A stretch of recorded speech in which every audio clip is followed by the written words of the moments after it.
ఇక bulletin details చూద్దాం. దువ్వాడ శ్రీనివాస్ కి సంబంధించిన బ్రేకింగ్ న్యూస్ చూస్తున్నాం. టెక్కలికి చెందిన వైసీపీ ఎమ్మెల్సీ దువ్వాడ శ్రీనివాస్ కు శనివారం పోలీసులు 41A నోటీసులు జారీ చేశారు. అక్కవరం గ్రామం సమీపంలో దువ్వాడ నివాసం ఉంటున్న ఇంటికి వెళ్లి పోలీసులు ఆయనకు నోటీసులు అందించారు. ఇటీవల కాలంలో జనసేన నాయకులు ఎమ్మెల్సీ దువ్వాడ శ్రీనివాస్ పై టెక్కలి పోలీస్ స్టేషన్లో ఫిర్యాదు చేసిన విషయం విదితమే. కాగా ఈ మేరకు టెక్కలి పోలీసులు ఎమ్మెల్సీ దువ్వాడ శ్రీనివాస్ కు నోటీసులు జారీ చేశారు.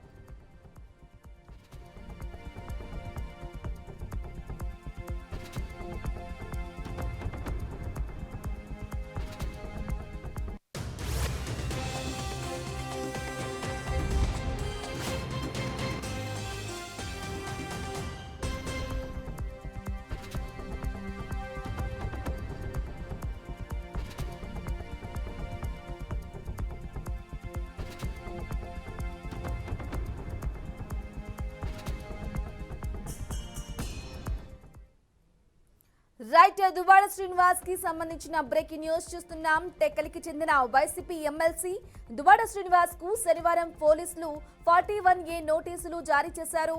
అయితే అక్కవరం గ్రామం సమీపంలో దువ్వాడ నివాసం ఉంటున్న ఇంటికి వెళ్లి పోలీసులు ఆయనకు నోటీసులు అందించారు. ఇక ఇటీవల కాలంలో జనసేన నాయకులు ఎమ్మెల్సీ దువ్వాడ శ్రీనివాస్ పై టెక్కలి పోలీస్ స్టేషన్ లో ఫిర్యాదు చేసిన విషయం విదితమే. కాగా ఈ మేరకు టెక్కలి పోలీసులు ఎమ్మెల్సీ దువ్వాడ శ్రీనివాస్ కు నోటీసులు జారీ చేశారు.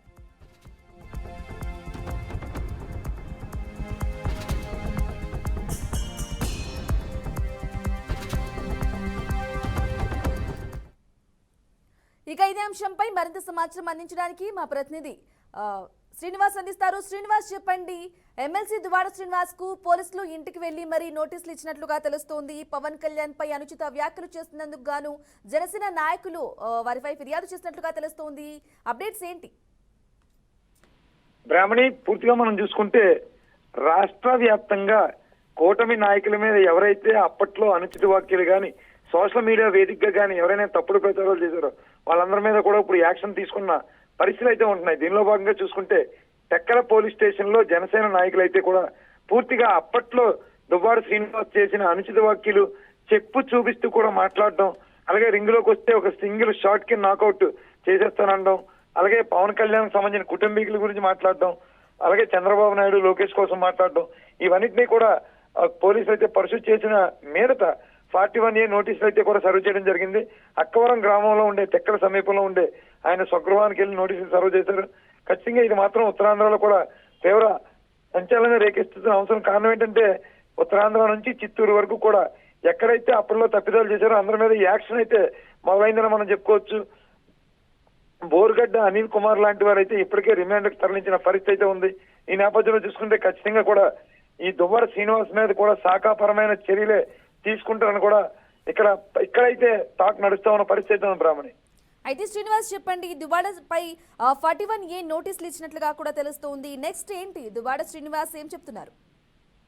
అంటే ఈ నోటీసులు తీసుకున్న వెంటనే ఆయన పోలీస్ స్టేషన్ లో పోలీసులు తీసుకునే చర్యలకి బండి ఉంటారు. 41A నోటీసులు మీన్స్ ఏంటంటే ముందస్తు నోటీసులు ఇస్తూ ఉంటారు.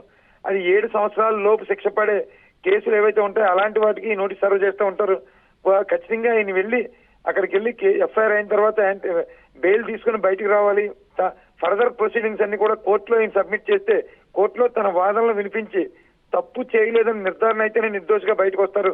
లేదా తప్పు చేసినట్టు పాత వీడియోస్ ఫుటేజ్ ఆయన మాట్లాడిన మాటలు అవన్నీ కూడా పోలీసులు సబ్మిట్ చేసిన వల్ల శిక్షలు పడే అవకాశం ఉంది. అనంతరం కోర్టు డెసిషన్ మీద బేసే ఉంటది. కోర్టులో ఈయన వాదనలు వినిపించుకోవాల్సిన అవసరం అయితే ఉంటది. బ్రహ్మణి, అయితే శ్రీనివాస్, చెప్పండి. కూటమి ప్రభుత్వం ఇలా ప్రజాప్రతినిధులపై అనుచిత వ్యాఖ్యలు కానీ పోస్టులు కానీ పెట్టే వారిపై ఉక్కుపాదం మోపుతుందని అనుకోవాలంటారా? ఖచ్చితంగా మనం అనుకోవచ్చు. ఏంటంటే హోంమంత్రి అనిత పైన, నారా లోకేష్ పైన, చంద్రబాబు నాయుడు పైన, పవన్ కళ్యాణ్ పైన ఇలా అప్పట్లో వైసీపీ ప్రభుత్వం ఉన్న టైంలో రాష్ట్ర వ్యాప్తంగా కూడా తీవ్రంగా కూడా వీళ్ళని ఆరోపిస్తూ సోషల్ మీడియా వేదికగా కూడా వీళ్ళ మీద న్యూడ్ ఫొటోస్ వీళ్ళని వక్రీకరిస్తూ కూడా ఫొటోస్ అవి మార్ఫింగ్లు చేసి పెట్టిన పరిస్థితి ఉంది.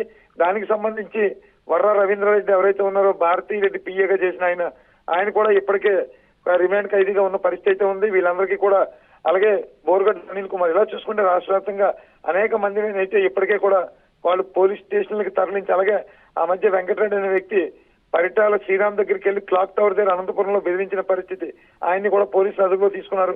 ఇలా రాష్ట్రంలో గతంలో ఎవరైతే ఇలా ఏటురేగిపోయి ఉన్నారో వాళ్ళందరి మీద కూడా శాఖాపరమైన చర్యలు తీసుకుంటూ పోలీసులు అయితే ఎక్కడైతే ఫిర్యాదులు అందిన అందరి మీద కూడా చర్యలు తీసుకుంటూ ఉన్నారు. రామ్ గోపాల్ వర్మ ఎవరైతే ఉన్నారో సినీ డైరెక్టర్ గా ఉన్నారు, ఆయన మీద కూడా ప్రకాశం జిల్లా మద్దిపాడు పోలీస్ స్టేషన్ లో ఫిర్యాదు చేయడం, ఆయన ఇంటికి వెళ్లి ప్రకాశం జిల్లా పోలీసులు సర్వ్ చేయడానికి వెళ్తే ఆయన లేకపోవడం, తర్వాత కోర్టు నుంచి ముందస్తు బెయిల్ తెచ్చుకోవడం, ఆయనది కూడా పెద్ద ఎపిసోడే నడుస్తూ ఉంది. ఏది ఏమైనా అప్పట్లో తప్పు చేసి అప్పట్లో పేటరేగిపోయి చెలరేగిపోయి నిబంధనలకు విరుద్ధంగా సోషల్ మీడియాలో పేటరేగిపోయి వ్యవహారం చేసిన ప్రతి ఒక్కరి మీద కూడా కూటమి ప్రభుత్వంలో చర్యలు తీసుకున్నారు, ఉక్కు పాదమే మోపుతున్నారు. దీని మీద కేబినెట్ లో కూడా చర్చ జరిగింది. ఇటుపైన ఎవరైనా సరే సోషల్ మీడియా వేదికగా కూడా తప్పుడు ప్రచారాలు చేసినా, మార్ఫింగ్ ఫోటోలు పెట్టినా సరే తీవ్ర పరిణామాలే ఉంటాయని కూడా రీసెంట్ గా కూడా చంద్రబాబు నాయుడు హయాంలో కేబినెట్ లో కూడా దీని మీద చర్చించిన పరిస్థితి ఉంది బ్రాహ్మణి.